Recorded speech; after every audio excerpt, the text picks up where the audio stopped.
ฟ้องถอดแทรน TikTok โดยปราตูสับได้ Honor 400 5G ดอกทมមួយសិនមុនថតកម្លាំងសាកថ្មល្បឿនលឿន80វ៉ាត់ហើយទំហំថ្ម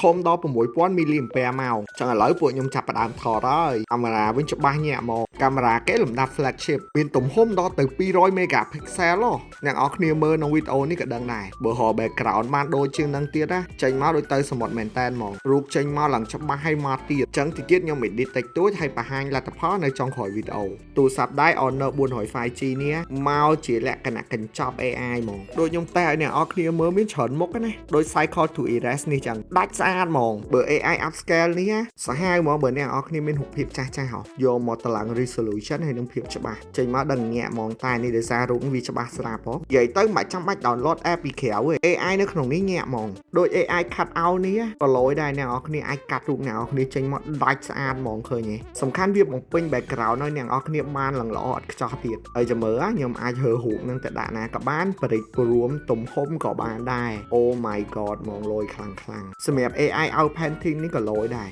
អ្នកនរគ្នាអាចបន្ថែមជាមួយនឹងប្លង់ដូចវាថាយើងថត tester អីចឹងទៅលយខ្លាំងណាចាំមើលហើយចេញមកវា generate ឲ្យមកគឺថាស្អាតមើលអត់ដឹងថាយើងប្រើ AI ហ្មងសំខាន់វាមានមុខងារ OpenAI នេះមួយទៀតដូចរបៀបយើងថតរូបច្រើនអញ្ចឹងណាចំរូបនឹងស្អាតតែបិទភ្នែកប្រើមុខងារមួយនេះមកគឺថាបើកភ្នែកហ្មងខ្ញុំអួតតែប៉ុណ្្នឹងឯងអ្នកនរគ្នាឥឡូវមកមើលលទ្ធផលនៃការថតរបស់យើងមិញវិញថាមិនដែរ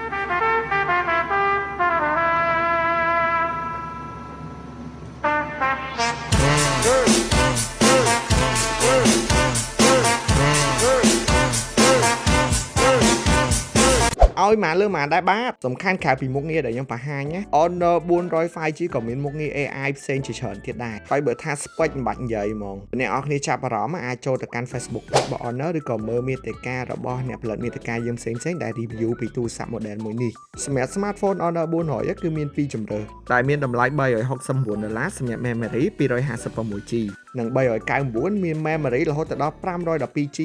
សំខាន់ណាគេថែម control ច្រើនមែនតែនហ្មងណាគឺ Honor Watch 2i តម្លៃ$99បូកជាមួយនឹង case skin ការពារតម្លៃ$11ទៀតគ្រាន់តែកាដូសរុបហ្នឹងគឺ$110បាត់ហើយអញ្ចឹងសម្រាប់អ្នកចង់ទិញទូរស័ព្ទថ្មីដូរទូរស័ព្ទឬបន្ថែមទូរស័ព្ទ Complete Honor 400 Series 5G